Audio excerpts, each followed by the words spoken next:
The desert wind screamed across the Tunisian plains, hot as the breath of a furnace. It tore past the canopy of a P-47 Thunderbolt, where Lieutenant Jack Reynolds, barely 19, gripped the control stick so tight his gloves creaked. Sweat mixed with sand on his face, stinging his eyes. Below him stretched the endless tan of the North African desert, broken only by the gleam of metal. German tanks, dozens of them, crawling toward a narrow ravine where over 800 American soldiers were trapped. Through the static in his headset, command barked, "Abort mission. Return to base. You are not cleared to engage." But Jack barely heard. His lips moved in a whisper meant only for himself. "Not today." He pushed the stick forward and dove. The Thunderbolt screamed downward, the sky spinning into a blur, tracer fire clawing upward, and in that moment, war found a new legend.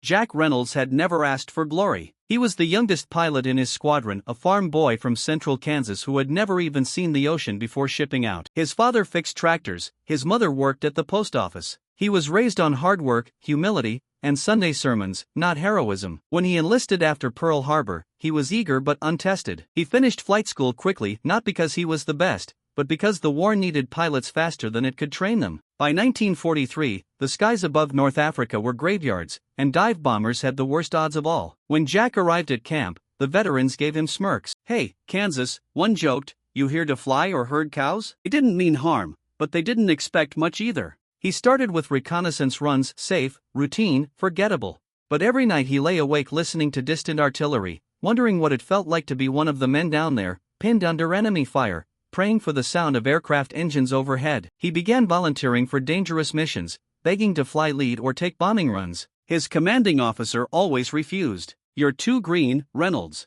You'll get your turn." But Jack wasn't patient. "Sir," he said one night, "I didn't come all this way just to circle the sky." In early April 1943, the desert sun was brutal, baking the earth into cracked clay. Tunisia had become the last battleground of the North African campaign. Allied forces were pressing Rommel's army hard, but every hill, every ravine was a trap. That morning, the 45th Infantry Regiment was ordered to advance through a valley west of Magnesy. It was supposed to be routine light resistance, link up with armor by sundown, but nothing in war ever stays routine. German scouts had spotted their movement the night before. By dawn, 3 companies of Panzer IV tanks and supporting infantry had surrounded the valley like wolves closing on prey. By noon, the trap had sprung. The 45th found themselves boxed into forward progress blocked by tank fire, retreat cut off by collapsed terrain from shelling.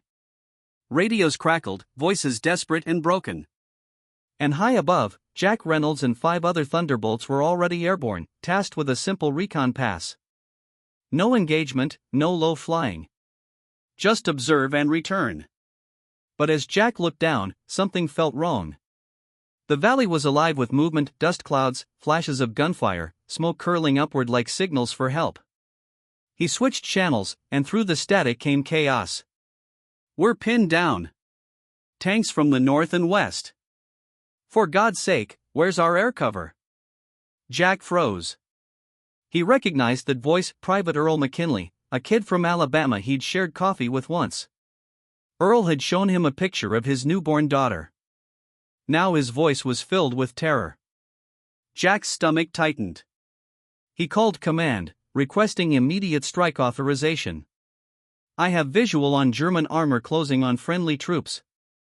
The reply came back cold. "Negative, Reynolds. Return to base. Do not engage." One by one, the other planes banked away. Jack didn't move. He watched as the tanks closed in. He whispered, "I'm sorry," and shoved the throttle forward. The Thunderbolt dropped like a stone. The wind howled past as anti-aircraft shells burst around him. The plane shuddered, left wing torn, alarms wailing. But Jack stayed steady. At 3,000 feet he lined up his sights. At 1,500 he armed his bombs. At 900 he breathed a single word, "now," and released. The G-forces slammed into him as he pulled up, vision fading at the edges. Behind him, the world erupted in fire. The lead tank vanished in a plume of flame. The second flipped onto its side.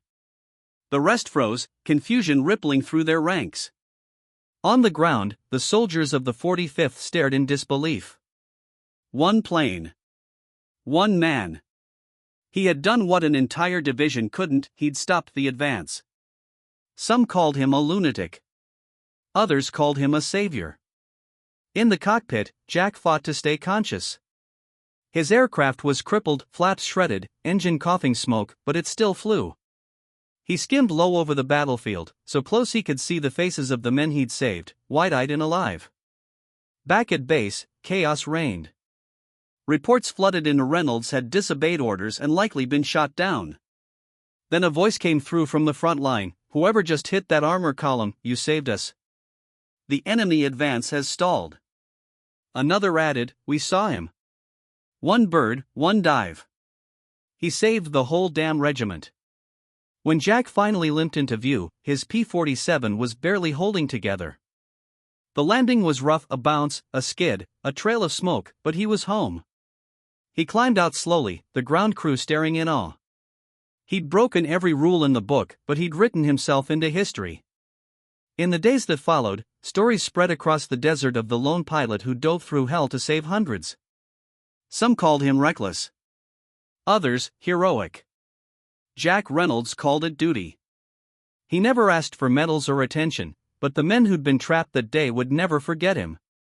And sometimes, when the desert winds howled at night, they swore they could still hear the roar of a single thunderbolt slicing through the sky. The next morning, the base was silent when Jack walked across the tarmac to the command tent. His uniform was torn, his face still streaked with soot. Inside, his commanding officer waited behind a desk, flanked by two senior officers from headquarters. The air was heavy with tension. The colonel didn't shout, he just stared at Jack for a long time before speaking. "You disobeyed a direct order, Lieutenant." Jack nodded. "Yes, sir. You put your life and your aircraft at risk. You could have compromised the entire mission." Another pause. "But, you also saved 800 men." The room went quiet again. Finally, the colonel sighed. "Officially, this never happened." "You understand?" Jack did. There would be no medal ceremony, no headlines. Just another day in a war too big for heroes. That evening, one of the rescued infantrymen, Earl McKinley, limped into camp with his arm in a sling. He asked where he could find the pilot. When he saw Jack sitting alone beside his battered Thunderbolt, he just stood there for a moment, eyes wet. "We thought we were done for," Earl said. "Then we saw you drop out of the clouds like an angel with wings of steel." Jack smiled faintly. "I'm no angel, Earl. Just didn't want to let you die down there." The two men shook hands. For a long while, they said nothing more. Weeks later, as Allied forces pushed deeper into Tunisia, Jack was reassigned to another squadron. His plane was repaired and painted with a small emblem near the cockpit, a single thunderbolt streaking through fire. The mechanics had added it quietly, without orders. It was their way of saying, "We saw what you did." In the years that followed, Jack rarely spoke about that day. When he came home after the war, he returned to Kansas, married, and became a flight instructor. To his students, he was calm, soft-spoken, a man who treated flying like both science and faith. Only once did he tell the story, when a young trainee asked him what courage really meant. Jack smiled and said, "Courage isn't charging in to be seen. It's doing the right thing when no one's watching." Long after, the story of that dive in Tunisia lived on in letters, diaries, and whispers among veterans. Historians would call it a spontaneous act of heroism. Pilots would call it madness. But for the men of the 45th Regiment, it was the moment the sky itself answered their prayers. And sometimes, when the desert winds rise over the ruins of old battlefields, you can almost hear it, the distant rumble of an engine, the echo of a dive, and the thunder of a young man's promise.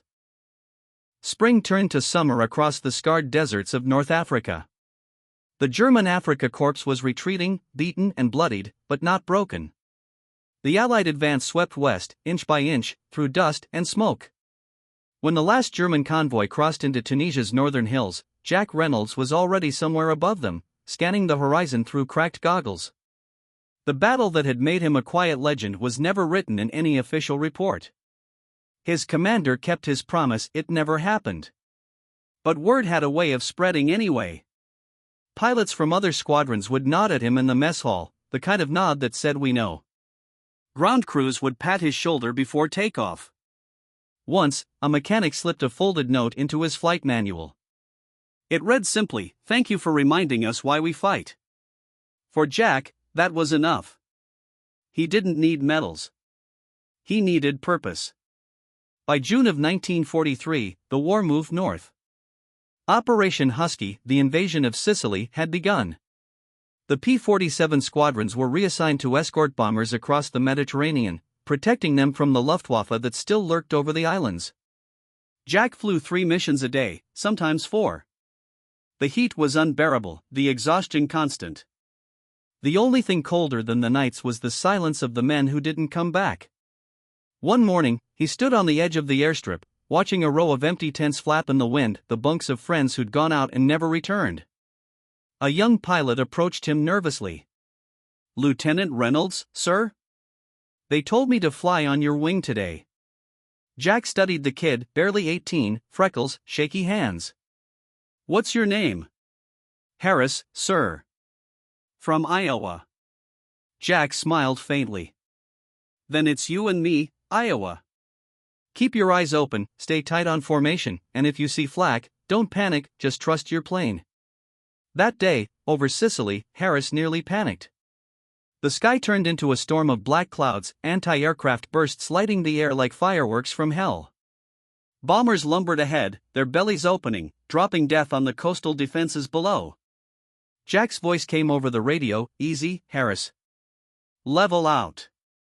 Follow my lead." They broke through the smoke and returned home alive. When they landed, Harris climbed from his cockpit, pale and shaking. "Sir," he stammered, "how do you do it? How do you not get scared up there?" Jack looked at him for a long moment. "Who says I'm not?" As the months passed, Jack's name became synonymous with calm under fire. He earned the call sign Halo 1, a nickname given half in jest, half in reverence. But the weight of that reputation began to press on him. Every mission blurred into the next. Every loss cut deeper.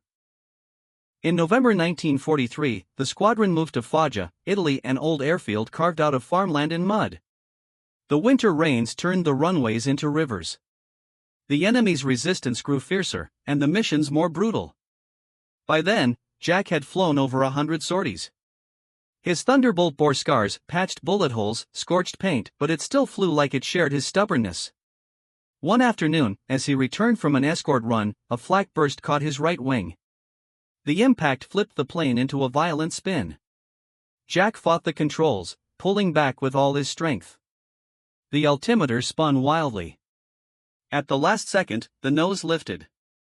He barely cleared a ridge and limped back to base, landing with one wheel and a prayer. When he climbed down, trembling, the ground crew stared at the shredded metal in disbelief. One of them muttered, "How the hell is this man still alive?" Jack didn't answer. He just walked away, removed his gloves, and sat by himself for a long time, watching the sunset turn the Italian sky to blood and gold. War had a way of stealing things quietly, your sleep, your laughter, your hope. But it also gave you brothers. The pilots became his family, men who lived hour to hour, laugh to laugh, knowing any day could be their last. In that bond, Jack found strength again. Then came the mission that would test it all. It was January 1944. Intelligence reported that a German convoy was moving supplies toward Monte Cassino, where Allied forces were bogged down in a brutal fight for the monastery atop the hill. The order was simple: intercept and destroy. Jack's squadron took off before dawn, engines roaring into the cold Italian air. Halfway to the target, the weather turned. Rain turned to hail, and visibility dropped to near zero. Over the radio, the commander's voice crackled, "Abort! Too dangerous to proceed." But Jack had already caught sight of movement below trucks, half-tracks, and tanks winding along a narrow mountain road. "Command, this is Halo 1, he called. "I have visual. I'm going in." Static. Then silence. He dove through the storm, his canopy streaked with rain. Lightning flashed around him, illuminating